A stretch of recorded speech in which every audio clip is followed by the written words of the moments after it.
बिहार चुनावों से जुड़ी हुई बता देते हैं। 6 नवंबर को पहले चरण का चुनाव बिहार में होने वाला है, जिसमें अब गिनती के दिन रह गए हैं। ऐसे में सत्ता और विपक्ष की तरफ से प्रचार भी चरम पर चलता हुआ नजर आ रहा है। सियासत चरम पर है, दोनों तरफ से वार पलटवार का सिलसिला जारी है।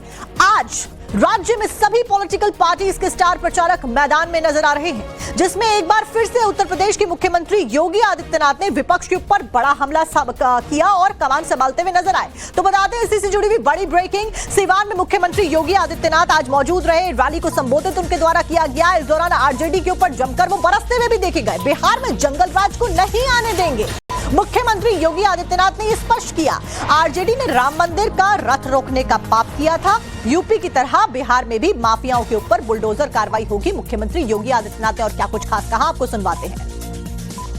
अब जंगल राज की ओर नहीं जाने देना है, बल्कि बिहार के अंदर कर्पूरी ठाकुर, बाबू जगजीवन राम, डॉक्टर राजेंद्र प्रसाद जी और जयप्रकाश जी की विरासत को आगे बढ़ाते हुए एक जन राज के रूप में बिहार को आगे बढ़ा करके यहां की एक एक व्यक्ति की आवाज को सरकार तक पहुंचाने की सरकार फिर से यहां पर बनानी है।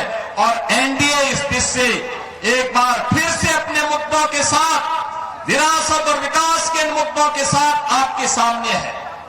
बहनों और भाइयों, सीवान में वह जंगल राज फिर से मत आने दीजिए। आपने देखा होगा कैसे चांद बाबू के पुत्र के ऊपर इसी सीवान में एसिड उड़ेलने का काम हुआ था। ये वही बिहार है। ये अपराधी फिर से जीवित न होने पाए। ये कांग्रेस को, आरजेडी और समाजवादी पार्टी जैसे दलों को शोभा दे सकता है कि वे किसी पेशेवर अपराधी और माफिया को गले लगा करके किसी बाबर और किसी औरंगजेब की मजार में जाकर के सजदा पड़े, लेकिन यहां किसी सच्चे भारतीय को शोभा नहीं देता है। ये नहीं देता है। हम लोग तो उसी मार्ग के पथिक हैं जो गर्व से इस बारे में बोलता है कि रामलला हम आएंगे, मंदिर वहीं बनाएंगे और बना करके दिखा भी देते हैं।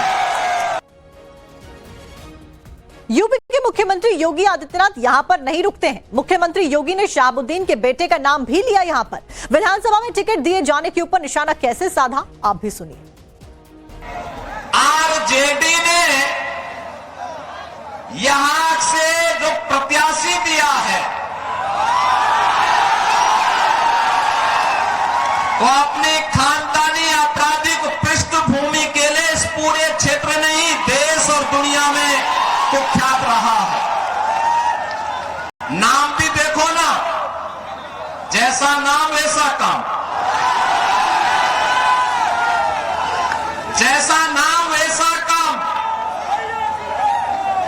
और बहनों और भाइयों, इसीलिए तो मैं कहता हूं, हमने यूपी के अंदर एक बात कही कि भाई देखो, अपराध और अपराधियों के प्रति जीरो टॉलरेंस।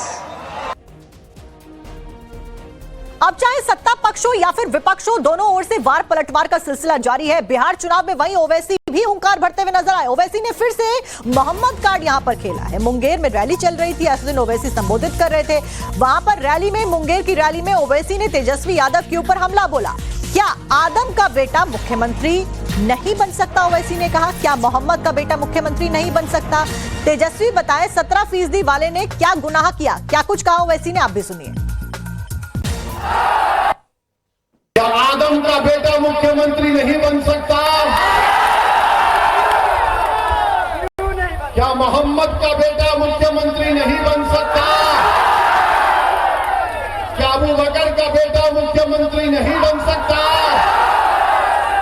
जब 4-3% जिसका समुदाय है, मैं उनको मुबारकबाद देता हूं कि वो बड़े बहादुरी से कह रहे हैं कि हमारा उप मुख्यमंत्री बनेगा। तो बताओ तेजस्वी, 17% ने क्या गुनाह किया था? 17% ने क्या गुनाह किया था? और आपका समुदाय 14% है और 36% टिकट आप देते हैं। ओवैसी यहां पर नहीं रुकते हैं। ओवैसी ने सभी पॉलिटिकल पार्टीज के लीडर को यहां पर घेरा, मोदी को घेरा, नीतीश को घेरा और लालू के ऊपर भी यहां पर वो प्रहार करते हुए नजर आए। अहमदाबाद में अटका है मोदी का दिल, ये उनके द्वारा कहा गया। नीतीश का दिल राजगीर में अटका हुआ है और लालू का दिल अपने बेटे में अटका हुआ है। ओवैसी ने ये बयान दिया, आपको सुनवाते हैं। यानी मालूम हुआ कि मोदी और बीजेपी बिहार के तमाम वोट लेकर 3 मर्तबा मोदी प्रधानमंत्री बन गए, मगर मोदी का दिल और जिगर और दिमाग अहमदाबाद में अटका हुआ। नीतीश कुमार 20 साल से मुख्यमंत्री है, मगर उनका दिल राजगीर में अटका हुआ है। राजद 10 साल लालू परिवार मुख्यमंत्री रहे, मगर उनका दिल सिर्फ अपने बेटे में अटका हुआ है। तो बताओ ये बिहार की जनता कहां जाएगी? क्या विकल्प है? विकल्प मजलिस है। बिहार चुनाव से जुड़ी हुई एक और बड़ी अपडेट आपको बता दें। असदुद्दीन ओवैसी के मुस्लिम वाले बयान के ऊपर एनडीए नेताओं ने एआईएमआईएम चीफ पर ट्रिपल अटैक किया है। ओवैसी के ऊपर एक तरीके से अटैक किया है। ओवैसी ने मुस्लिम समुदाय से बीजेपी को वोट नहीं देने की अपनी रैली में अपील की थी, जिसके बाद में एनडीए ने ओवैसी के खिलाफ में अब मोर्चा कैसे खोल दिया है, आप भी सुनिए। हम लोग मेन स्ट्रीम पॉलिटिशियन हैं, हम लोग मेन स्ट्रीम पॉलिटिक्स की बात करते हैं। बाकी लोग आए हैं अपना कुछ बयान वान दे के जाएंगे, उनका कोई बिहार से बहुत लेना देना नहीं है। ना बिहार के मुसलमानों से लेना देना है, ना बिहार के गरीबों से लेना देना है। किस तरीके की सोच को बढ़ावा देने का कार्य ओवैसी साहब कर रहे हैं, सिर्फ इसीलिए कि आपकी जीत नहीं होती, सिर्फ इसीलिए कि अगर आपके विधायक जीत के भी आते हैं तो वो आपका साथ छोड़ देते हैं। इस डर से आप मुसलमानों के बीच में कब तक भय की राजनीति करेंगे?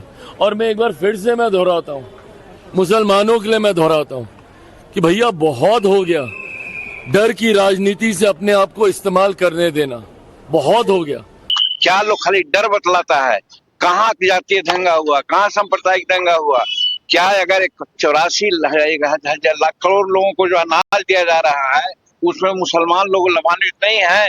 आज 10,000 लोगों को पैसा दिया जा रहा है महिलाओं को, उसमें मुसलमान नहीं है।